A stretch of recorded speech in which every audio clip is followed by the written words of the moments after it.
Guns, Germs, and Steel. The Fates of Human Societies by Jared Diamond. This is a hardback. This is my dust jacket.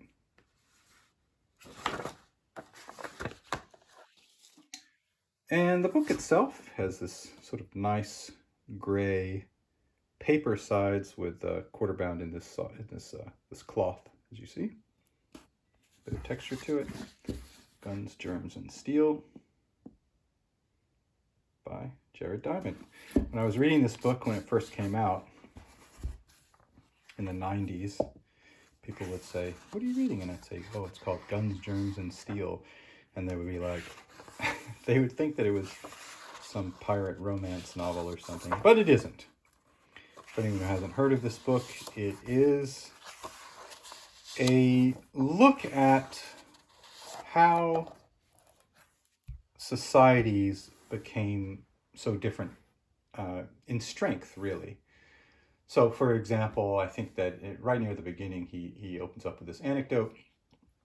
I don't remember the places. I don't remember where the person was from, but it was something along the lines of, why is it that when European culture met my culture, this person said, the Europeans had all the great weapons and we didn't, and they had all the innovations and all the inventions and all the stuff, and we didn't, and we were, I don't know exactly how they said it, and I don't know a better word for it, but one group was more primitive than the other group. And so this book is an answer to that question. And he's gotten a fair amount of criticism throughout. Let's look at the book for itself, first of all, as an object here. So it has these sections of images. And you know how some books will have that because the images are printed on more of a paper that will hold an image properly. And then throughout, there are occasional pictures that are just on the same printed page. And then you get to another section of really nice, still black and white, but proper printed pages. Ingrid Bergman. And so forth. The pages themselves seem to be yellowing a little bit. I've had this for a long time, but I don't really know because maybe it was that way in the beginning. I'm not really sure. But came out in '97. All right. So the idea is that as an answer to that question, he has his theories here backed up by research.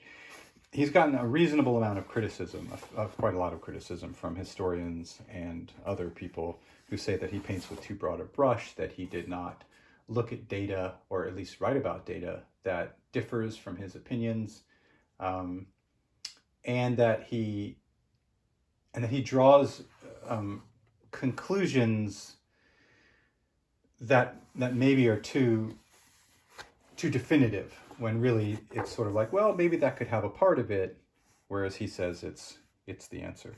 I noticed as I was looking through it for my video that I wrote notes in here, and I have to say that none of my notes were, wow, this is really interesting. My notes were sort of being annoyed about something that he said. Like here I say, and I don't know if you can read it, it says, what about intelligence? Answer the hard question. Here I'm complaining, it says, why didn't they domesticate animals? The animals were undomesticatable. How do you know they were undomesticatable? They were not domesticated. Apparently that is, I'm accusing him of that sort of circular reasoning. I don't know, I don't have a lot of notes throughout here, but every once in a while there is one. And it's a complaining sort of note. It's not, it's never, how, great point. I say, how about the light bulb? Okay, so he's saying, they have their own problems. They don't really need to invent the phonograph.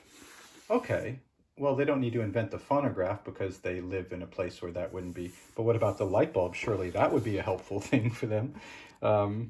I don't know. Here I've underlined something and it doesn't seem to be an annoying thing. I'm not really sure why. At one point, I underlined something and then say, oh, here's more. But the population would have exploded after food production arose. That explosion could explain much of the differences, could it? I don't even know what I'm talking about. Anyway, the point is I have notes throughout here. And having said that, my impression of this book, my memory of this book is a very positive one. I really liked the book, I think, and found it really, really interesting. And so it's funny to go back and look at my complaining notes. But it just goes to show that you can have a really interesting book that maybe even has some serious problems with it, but still find the ideas. An interesting book that has some problems in it. I guess that's what I'm trying to say. You can have problems throughout the book, but still find it really, really interesting. And I think that's what I did here. Okay, Guns, Germs, and Steel, The Fates of Human Societies by Jared Diamond.